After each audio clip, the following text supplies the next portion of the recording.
ચાલો મિત્રો, સાર્થક ગાઈડન્સ યુટ્યુબ ચેનલમાં આપનું સ્વાગત છે. આપણે આજે FY BCom સેમ 1 ના એકાઉન્ટ ચેપ્ટરના પાકા સરવૈયાની માહિતીઓ એના વિશે અભ્યાસ કરીશું. ચેપ્ટર શરૂ કરતા પહેલા એના દાખલાઓ ગણતા પહેલા આપણે ચેપ્ટરના જરૂરી થિયરી છે એ થિયરીને સમજી લઈએ. પાકું સરવૈયું, પાકા સરવૈયાનું માપ. તો પાકું સરવૈયું એટલે શું છે? આપણે 11મા ધોરણમાં એકાંકી પેઢીના વાસ્તવિક હિસાબો તૈયાર કર્યા, ત્યાં પાકું સરવૈયું બનાવ્યું. 12મા ધોરણની અંદર પાર્ટ 1 માં ભાગીદારી પેઢીના વાર્ષિક હિસાબો તૈયાર કર્યા, ત્યાં ભાગીદારી પેઢીનો વાર્ષિક હિસાબ બનાવતી વખતે પાકું સરવૈયું બનાવ્યું. અને પાર્ટ 2 માં કંપનીના વાર્ષિક હિસાબોમાં ઊભું પાકું સરવૈયું તૈયાર કર્યું. આ એ જ છે, ત્યાં થોડો ઘણા અંશ હતા, ત્યાં આખું પાકું સરવૈયું તો આ જ હતું, પરંતુ દરેક હેડ નીચે કોઈ એક એક વિગત આવતી હતી. અહીંયા વિસ્તૃત સ્વરૂપમાં આપણે આ જોવાનું છે. એટલે આ ચેપ્ટર ધોરણ 12 ના ત્યારે જે સમજાવી ગયું છે 12મા ના વિદ્યાર્થીઓ માટે પણ ઉપયોગી છે. તો પાકું સરવૈયું શું છે આપણે એનો એક સામાન્ય અર્થ મેળવી લઈએ.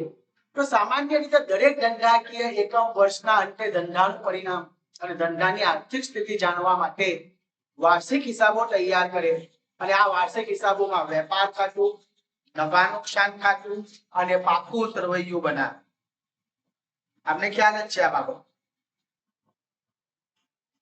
તો વેપાર ખાતું, નફા નુકસાન ખાતું અને પાકું સરવૈયું જે તૈયાર થાય છે, એમાં વેપાર ખાતું અને નફા નુકસાન ખાતું તૈયાર કરી વેપાર ખાતા દ્વારા કાચો નફો નુકસાન અને નફા નુકસાન ખાતા દ્વારા ચોખ્ખા નફા નુકસાન આપણે જાણી શકીએ છીએ.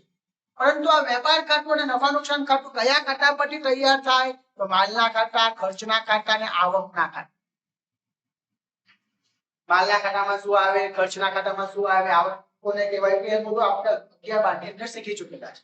ને આ બધા ખાતા એટલે એવા ખાતા કે જેઓની બાકી વેપાર ખાતે નફા નુકસાન ખાતે લઈ જઈને બંધ કરી દેવામાં, એટલે ખાતા બંધ થઈ જાય, બાકીને કહેવાય કાચા ખાતા. એટલે કે વેપાર ખાતું અને નફા નુકસાન ખાતું માં કયા ખાતાઓ આવે? તો માલના ખાતા, ખર્ચના ખાતા, આવકના ખાતા, જેને શું કહેવાય? કાચા ખાતા. કાચા ખાતા એટલે કે જેના ખાતાની બાકી બંધ કરી વર્ષના અંતે વેપાર ખાતે અથવા નફા નુકસાન ખાતે લઈ જવાય, તો એવા ખાતાઓને કાચા ખાતા કહેવાય. અને એના પરથી વેપાર ખાતું અને નફા નુકસાન ખાતું તૈયાર થાય. જ્યારે પાકું સરવૈયું તૈયાર કરતી વખતે ધંધાની આર્થિક સ્થિતિ જાણી શકાય છે, અને એનું પરિણામ આર્થિક સ્થિતિ રજૂ કરે છે. અને વ્યક્તિને લગતા ખાતા અને મિલકતને લગતા ખાતા એટલે કે કેવા ખાતા? પાકા ખાતા.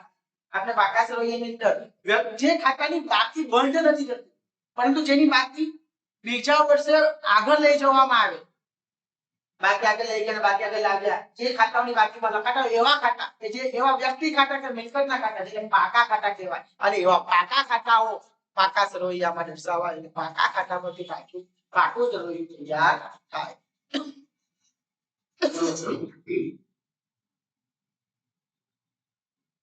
નાણાકીય વર્ષની અંતે ધંધા પાસે કેટલી મિલકતો અને લેણા છે, તેમજ તેમની પાસે કેટલી મૂડી અને દેવા છે.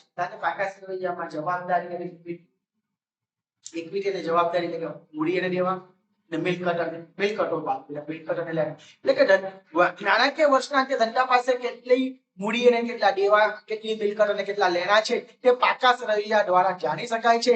પાકું સરવૈયું એવી રીતે રજૂ કરવામાં આવે છે કે જેથી શેર હોલ્ડરો તથા ધંધા સાથે સંબંધ ધરાવતા દરેક વ્યક્તિ, સંસ્થાને ધંધાની આર્થિક પરિસ્થિતિનો સાચો ખ્યાલ,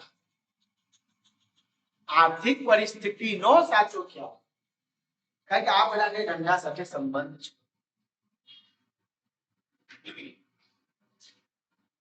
હવે પાકા સરવૈયાનો અર્થ.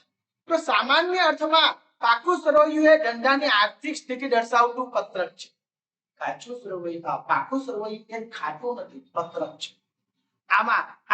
એમાં ભંડોળ ક્યાંથી મેળવ્યું અને ક્યાં તેનો ઉપયોગ કર્યો તે દર્શાવતું મિલકતો અને દેવાના સ્વરૂપનું પત્રક.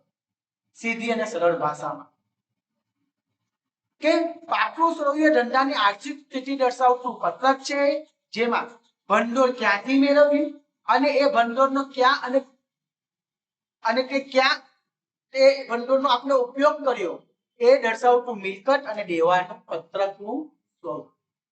American institute of certified public accounts જણાવે છે કે પાકું સરવૈયું એ મિલકતો અને દેવા અથવા ચોખ્ખા મૂલ્યના ખાતાઓની એક યાદી છે. યાદી એટલે પત્રક છે. પાકું સરવૈયું મિલકતો, દેવા અથવા ચોખ્ખા મૂલ્યના ખાતાઓની એક યાદી છે. પરીક્ષામાં વ્યાખ્યા પૂછે તો બેમાંથી કોઈ એક લખો. જો તમે આ વ્યાખ્યા લખો તો ત્યારે આ નામ લખો તો એ મુજબ જ એ વ્યાખ્યા લખાઈ હોવી જોઈએ. પાકા સરવૈયાના લક્ષણો તો આપણે જે વ્યાખ્યા જોઈ ગયા હમણાં એ મુજબ જ લક્ષણો છે કે પાકું સરવૈયું પત્રક છે પરંતુ ખાતું નથી. વ્યાખ્યામાં જોઈ ગયા. પાકું સરવૈયું એ મિલકતો અને દેવાની યાદી છે. વ્યાખ્યા અનુસાર છે. વેપાર ખાતું અને નફા નુકસાન ખાતું તૈયાર કર્યા પછી પાકું સરવૈયું તૈયાર થાય છે. આપણે ખ્યાલ જ છે. પાકું સરવૈયું ભંડોળ ક્યાંથી મેળવ્યું અને તેને કઈ અને કયા પ્રકારની મિલકતોમાં રોક્યું તે દર્શાવે છે. બરાબર. પાકું સરવૈયું આર્થિક સ્થિતિ. બરાબર. ભંડોળ એટલે કે મૂડી ક્યાંથી મેળવી, રોકડ ક્યાંથી ભેગું કર્યું અને તેને કઈ અને કયા પ્રકારની મિલકતોમાં રોક્યું તે દર્શાવે છે. ધંધાની આર્થિક સ્થિતિ દર્શાવે છે. પાકા સરવૈયાની ઇક્વિટી અને જવાબદારી તથા મિલકતોનો સરવાળો સરખો થાય છે.